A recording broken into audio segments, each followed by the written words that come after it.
health care dutanga inama nziza ku mirire nk'abantu bafite ibibazo cy'imirire mibi, bafite nka za kwasherikoro, za marazime, ibibazo byo kubura apeti, indwara nka za prostate, umwijima, igifu ndetse n'indwara z'umutwe wa migraine n'imitsi, umugongo, ndetse no kufite hepatite B na C, no kuba ufite agakoko bita Helicobacter pylori, igifu ku buryo butandukanye. Icyo gihe iyo uje mu ivuriro Kunda Ubuzima Health Care turagufasha, tukaguha imiti igufasha ukavurwa ugakira ukagira ubuzima bwiza. Rero muri Kunda Ubuzima Health Care bafite byinshi bitandukanye, ariko aka kanya tugiye kubaganirira ku muti witwa HERBEDENT Dentifrice. HERBEDENT Dentifrice ni umuti ukomoka ku bimera bitandukanye, ukozwe nko mu kimera cyitwa mint ndetse n'ikimera cyitwa chamomile. Ni ikimera gishinzwe gutunganya amenyo kugira ngo amenyo amere neza, ake, kandi kiyarinda indwara zo mu kanwa. Uyu muti w'amenyo witwa HERBEDENT Dentifrice cyangwa se Toothpaste ni umuti ukomoka mu Bushinwa, ukorerwa mu Bushinwa, ntabwo ukorerwa mu Rwanda. Ni umuti ukorwa na company yitwa FUKANG, ariko FUKANG ikaba ifite abayihagarariye hano mu Rwanda, ni ukugira ngo tubagezeho uyu muti mwiza wizewe ku bantu mpuzamahanga, uhabwa ubuzanyi n'ikigo FDA International Food and Drugs Administration ndetse n'ikigo GMP Good Manufacturing Practice, memo n'ikigo harari cy'Abayisilamu gishinzwe gukontorora imiti n'ibiribwa. Uyu muti w'amenyo witwa HERBEDENT Dentifrice bavuga ko ari umuganga w'amenyo, bawukonsidera nka infirmière.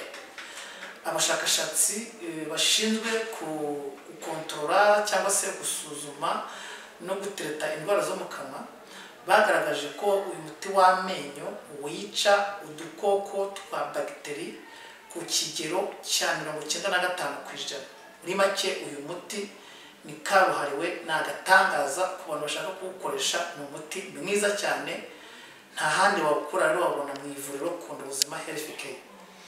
Umumaro w'uyu muti w'amenyo, akamaro ka mbere ni uko uyu muti ukura impumuro mbi mu kanwa cyangwa se umwuka mubi. Uyu muti ni mwiza cyane mu gukontorora umwuka mubi cyangwa se impumuro mbi iza mu kanwa. Akamaro ka kabiri, uyu muti w'amenyo witwa HERBEDENT Dentifrice Toothpaste uvura carie dentaire, ifumbi yo mu menyo. Uyu muti ni kabuhariwe mu kwica no gukuraho udukoko no kuvura ifumbi yo mu menyo. Ni kabuhariwe, ni agatangaza, iyikuraho bikarangira burundu. HERBEDENT Dentifrice Toothpaste iyi ngiyi irinda ishinya, kuva amaraso ndetse n'uburwayi buyataka. Iyi ngiyi ni nziza cyane mu kurinda ishinya bw'amaraso n'uburwayi bwataka ishinya.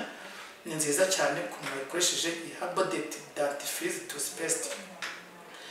Kandi HERBEDENT Dentifrice Toothpaste by'umwihariko ni nziza cyane kuko ituma ugira apeti, kuko umuntu wayikoresheje ntabwo yiburira icyizere ngo nuko ngo yatawumbura umunwa, kuko iyi ngiyi irihagije.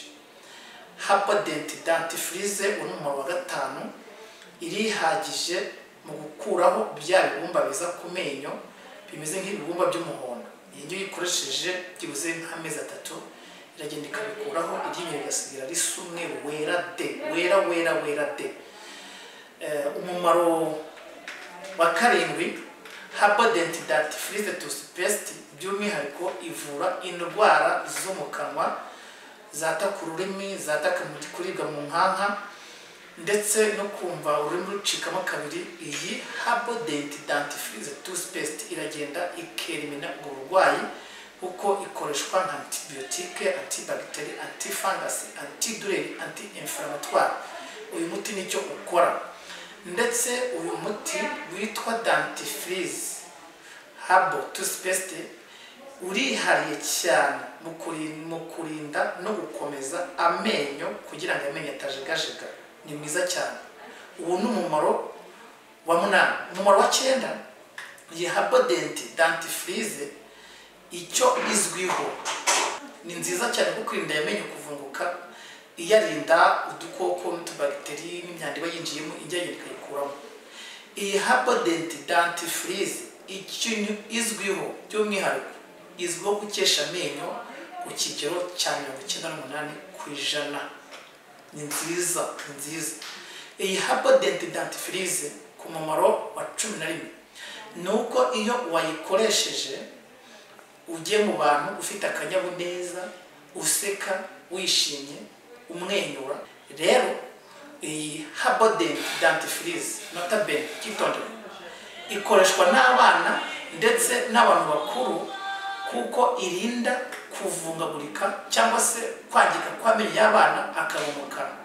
Bityo iyiremewe ku bana ni nziza kuko ikuwemo fluoride. Nta fluoride irimo ishobora kwangiza amenyo y'abana. Niyo mpamvu ubushakashatsi bwagaragaje ko umwana yemerewe kuyikoresha. Ndabwira abantu bose mufite abana bafite ibibazo by'amenyo ko guhera byibuze ku myaka 2 umwana bakomeje kugira amenyo yose mu kanwa harimo haburamo amwe namwe, yakwegera ivuro ku buzima rifike tukamufasha tukamuti w'amenyo ufasha amenyo gukora neza y'abana ndetse agaca ntavunguke, ishinya yayo igakomeza ikaba nziza idahindagurika. Umumaro wa 12 nuko iyi HERBEDENT Dentifrice by'umwihariko abantu bakunda gushyira ibintu bikonje mu kanwa bakagira ikibazo bakaribwa. Iyi ngiyi ije kwerimina ibyo bibazo. Umuntu wese ukeneye iyi HERBEDENT 56 86 68 wajya ku rubuga rwacu arirwo wa eshatu kundubuzima.rwa. Wajya kuri YouTube channel yacu ni kundubuzima health care, kuri Facebook ni kundubuzima health care. Turakora guhera kwa mbere saa 2 zuzuye za mu gitondo kugeza kwa gatandatu saa 2 z'umugoroba. Ku cyumweru waduhaye rendezvous tubaza tukagufasha. Kandi ufite ibibazo bigoranye by'amenyo ndetse n'indwara zo mu kanwa wagana n'ivuriro rikwegereye aho ngaho ukabona umuganga ufite ububasha akagusuzuma akareba ikibazo ufite, ahasigaye ubundi tukagufasha tukaguha umuti ndetse tukabasha gusigasira amagara kuko amagara aruta amagana kandi amagara araseseka ntayorwa. Murakoze. Mu kigo Kunda Ubuzima Health Care kwita ku magara yawe ni inshingano zacu.